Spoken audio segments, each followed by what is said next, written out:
is so much information on the internet about vaginal health, and most of it is wrong. You have pills and washes for vaginal odor to help to tighten the vagina and promising to keep the vagina healthy, but they make no difference. Some of them could even be harmful. So let us look at 10 essential tips. These are 10 things you need to know to keep your vagina healthy. This is a long video, so I've split it into 2 halves to make it easy for you to watch. You can also check out the timestamps in the description box so that you can skip ahead to the particular section that you are interested in. So let's begin part 1 of the ultimate guide to your vagina health. But I've got a question just before we do that. Which of the following organs in your body is furthest away from your vagina? Is it the gallbladder, the urinary bladder, your ovaries, or your anus? Let me know what you think in the comment section, but if you stick around to the end of the video, I will share with you the answer. So first, know your vagina. Why would I say that? Surely I can't claim to know more about your vagina than you. You may find this surprising, but it's a fact that many ladies do not know their vaginas. Of course, you know roughly where it's located, but do you know that some ladies think that urine and their menstrual blood come from the same place in their bodies? Now, if you don't know, I'm not shaming you. You probably don't know because a responsible person, for example, your mother or an appropriate caregiver, didn't tell you. And it's not because they didn't care, it's probably because these are things that were not really discussed, and so many women would go around without realizing about some key parts of their anatomy. Because even today, it's still a difficult conversation for many moms to have with their daughters. Or maybe your mom did and you weren't really listening. But it's important that you know about your vagina anatomy, because if or when things are not going as they should, then you recognize and can seek help quickly. And this is why you should regularly examine your vagina. Just as we encourage you to examine your breasts, yes, you also need to examine your vagina. At the very top of your thighs, or the apex of your thighs, in between her legs, a woman has her vulva. The vulva is made of 2 thin lips, one on each side, also known as the labia, and the 2 of them protect the entrance to the vagina. The vagina is a tube that's entirely made of muscle. So now you know where the vagina is located. What do I mean when I say you need to examine your vagina? Well, this is so that you are aware of any lumps, rashes, discharges, and smells or changes in appearance or color that might indicate a problem that you can talk to your doctor or nurse about. So, how do you examine the vagina? First, clean your hands, get a mirror, and find a comfortable place where you can lie or recline to perform the examination. Place the mirror between your thighs and start by looking at the vulva or labia. They will look skin-colored depending on your skin tone. Feel for lumps right from your mons pubis, that is the triangle of hair above your legs, and then feel along the labia, which should be smooth and free of any rashes or lumps. Now, as you gently separate the labia and advance into the vagina, it should look flesh-colored. And this is a good time, I think, to tell you that the vulva covers the entrance to 2 different organs in a woman. The entrance to the bladder on top, which is also called the urethra, and the entrance to the womb, which is the vagina. So if you're one of those who think that your urine and your menstrual blood come out from the same location, I can tell you that is not the case. The bladder sits in front of the womb, and the entrance, like I said, is just above the opening of the vagina. Okay, so back to our examination. Next, place a clean finger gently within the vagina. It may feel a little rough, and that's only because it has folds which allow the vagina to stretch during sex or during labor and delivery. You may be able to feel the cervix, that is the neck of the womb, but don't worry if you can't. All the while your finger is within the vagina, you shouldn't feel any pain, lumps, or bumps.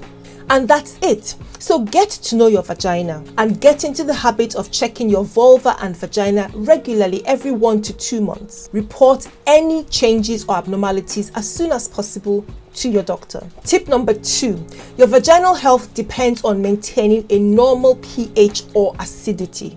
Girls, instead of worrying about whether your vagina smells sweet or sour, Pay more attention to its acidity. The area around some parts of the body like the genitals, the anus, the armpits is quick to get very smelly if it's not cleaned because you sweat more around those areas, and they're often covered up under clothing and not exposed to air. This is primarily where bad vagina odors come from. Otherwise, when clean, the vagina carries an aroma that depends on your person. It could be musky, earthy, or slightly sweet. The odor can even change a little when you're on your period, but it should not be offensive. However, the pH or acidity of the vagina affects its health. It is determined by the good bacteria that live inside the vaginal canal. These are known as lactobacilli. For those of you who are science-minded, the normal vaginal pH is between 3.8 and 4.5, which is considered moderately acidic. This slight acidity keeps the vagina clean and free from infection. So tip number 2 is to maintain your vagina's pH by avoiding introducing any material into the vagina in the name of cleaning. For example, soaps, washes, douches are a no-no in the vagina. The vagina cleans itself. You only need to clean or wash the area around it and your anus or back passage. It's best to do this using mild soap, warm clean water, your hands, or a soft sponge. Wash your pubic hair, vulva and anal area using mild soap and clean water. Introducing douches or soaps in the vagina drives away the friendly bacteria.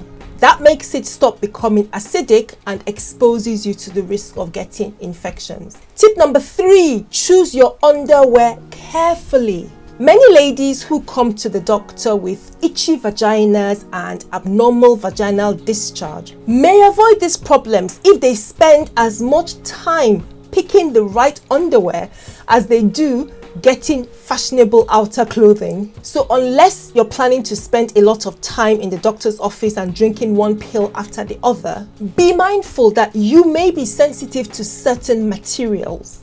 And wearing undies from these fabrics can lead to vulval irritation and vaginal discharge. Some of us also wear undies from fabrics that are not breathable. Remember what I said about your genitals being very quick to get smelly? It's because they are sweaty, moist and closed off areas, and that is fantastic for germs because they love to collect there and multiply very quickly. Natural fabrics like cotton are the best way to go. Avoid synthetic material like nylon or spandex because these will not allow your genitals to breathe.